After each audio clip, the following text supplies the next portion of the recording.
Sebelum menyampaikan firman Tuhan, saya ingin menyanyikan sebuah pujian bagi saudara-saudara sekalian dan untuk kemuliaan bagi nama Tuhan.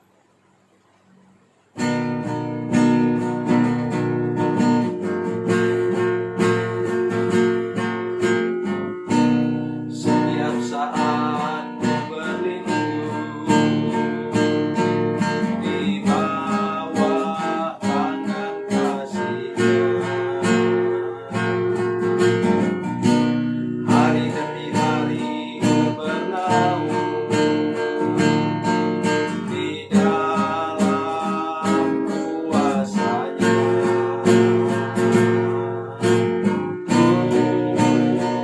Berharap padanya, berharap padanya, berharap padanya, padanya.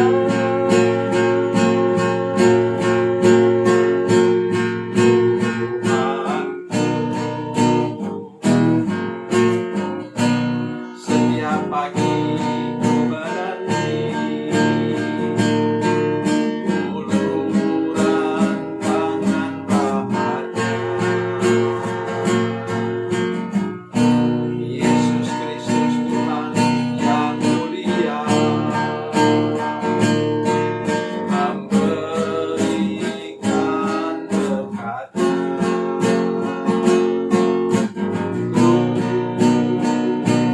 Berharap padanya, berharap padanya, berharap padanya, padanya.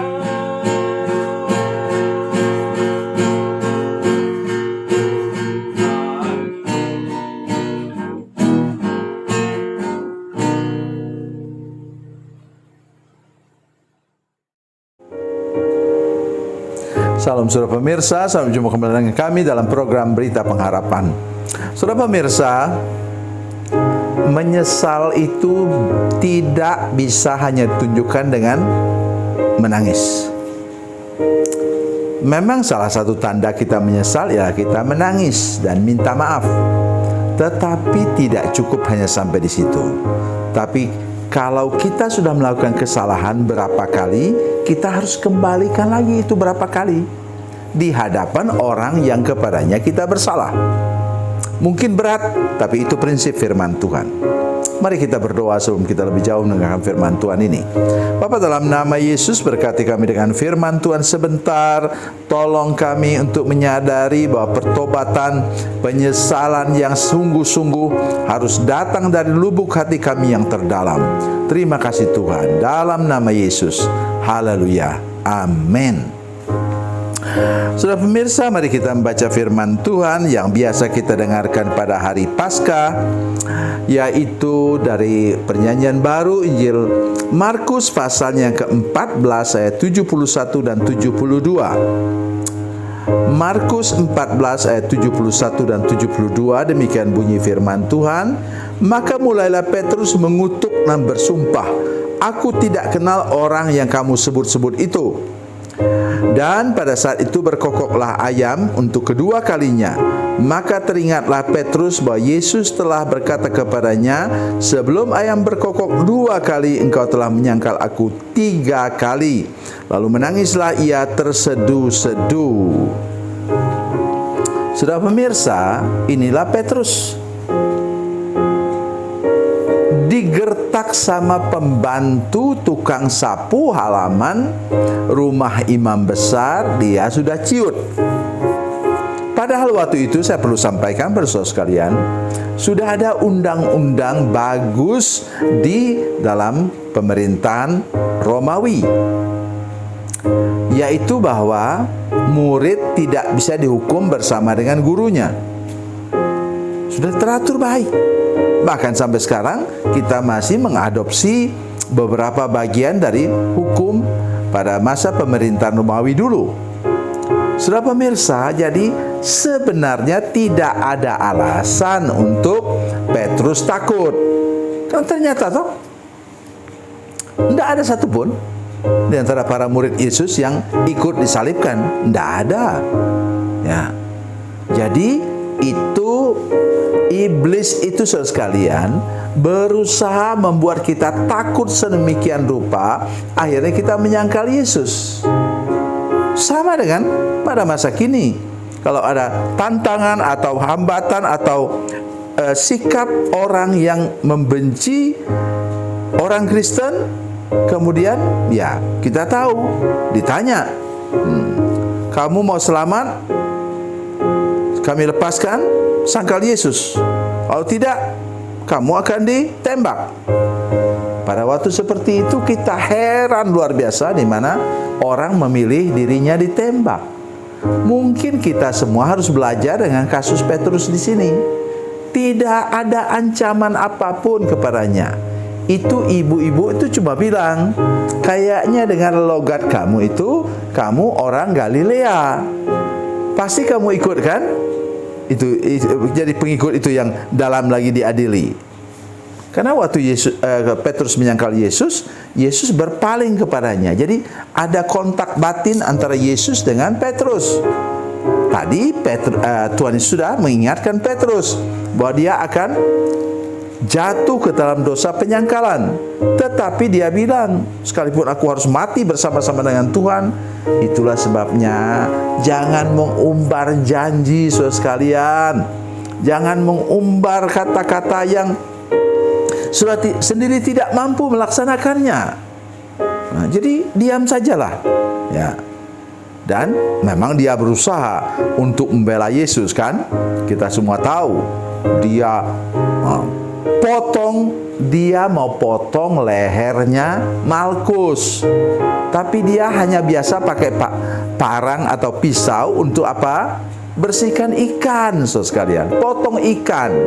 Karena itu ditangkis oleh Malkus, meleset kena ke kupingnya. Saudara pemirsa, saya ingatkan kita sekali lagi hari ini untuk betul-betul bersiap diri, mungkin tidak dalam ancaman pembunuhan atau apa seperti begitu, bukan, tetapi ancaman-ancaman rasa malu. Misalnya kita datang dari keluarga miskin, sudah jatuh cinta dan kayaknya disambut oleh seorang gadis dari keluarga kaya, maka macam-macamlah apa yang kita buat, ulah yang kita buat supaya kita bisa diterima oleh calon mertua. Itu juga termasuk penyangkalan. Kita tidak mau menerima diri sendiri, kenapa tidak terus terang? Saya anak petani dan profesi saya sampai sekarang juga bertani. Oh, saudara jangan main-main dengan bertani. Saya harap dia menonton program ini. Ada ponakan saya yang hidup dari bertani merica. Satu kali dia jual ke kota Pontianak, dia bawa berkeranjang-keranjang uang. Berapa banyak dia bawa pulang? Sampai om-omnya bilang begini, kamu gila ya bawa uang sebanyak begini ke keluargamu. Enggak, saya cuma tunjukkan istri saya. Saya tahu menabung kok. Saya tahu bank katanya. Jadi dia bawa 3 keranjang. Ya, 350 juta itu sekalian. Dia bawa. Itu dari mana dapatnya? Bertani merica. Jadi saudara-saudara sekalian, saya ingin mengajak kita hari ini untuk jangan pernah rasa rendah diri. Rendah hati itu harus. Semua kita harus rendah hati supaya berkat Tuhan bisa mengalir kepada kita kan. Air tidak bisa mengalir ke tempat yang lebih tinggi kecuali pompa-pompa. Jangan mau jadi orang Kristen di pompa-pompa. Jadi hari ini saya mengajak kita untuk benar-benar mengerti bahwa jangan kita pernah menyangkal keluarga kita sendiri, apalagi menyangkal Yesus.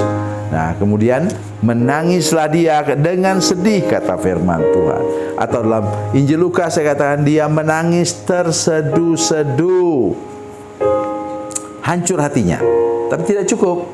Kita tahu bahwa dalam Yohanes pasal 21 ayat 15 sampai 19, di sana Tuhan Yesus menguras semua penyangkalan dari Petrus.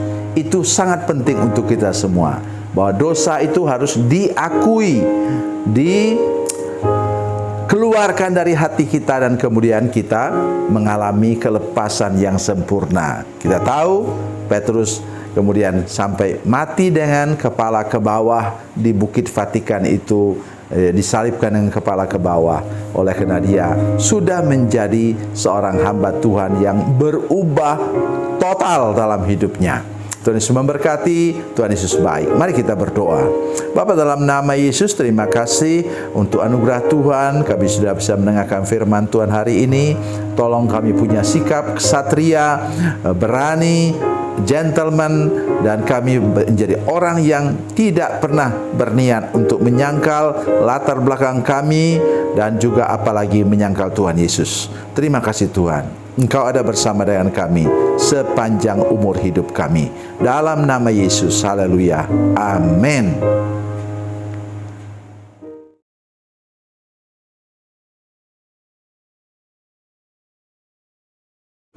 Salam saudara pemirsa, mengakhiri program ini saya mohon kepada saudara-saudara pemirsa sekalian untuk, bila saudara menyaksikan program ini melalui channel YouTube, maka tekan subscribe dan bunyikan lonceng. Dan bila saudara menyaksikan program ini melalui channel Facebook, tolong saudara-saudara sekalian tekan like dan juga komen. Dan demikian pula bila sudah menyaksikan program Makanan Bergizi hari ini yang tertulis, maka tekan yang sama juga, tekan like dan tekan komen. Dan tolong saudara-saudara sekalian untuk membagikan program ini, share program ini di channel saudara-saudara sekalian, supaya lebih banyak lagi orang diberkati melalui program ini. Tuhan Yesus memberkati, Tuhan Yesus baik.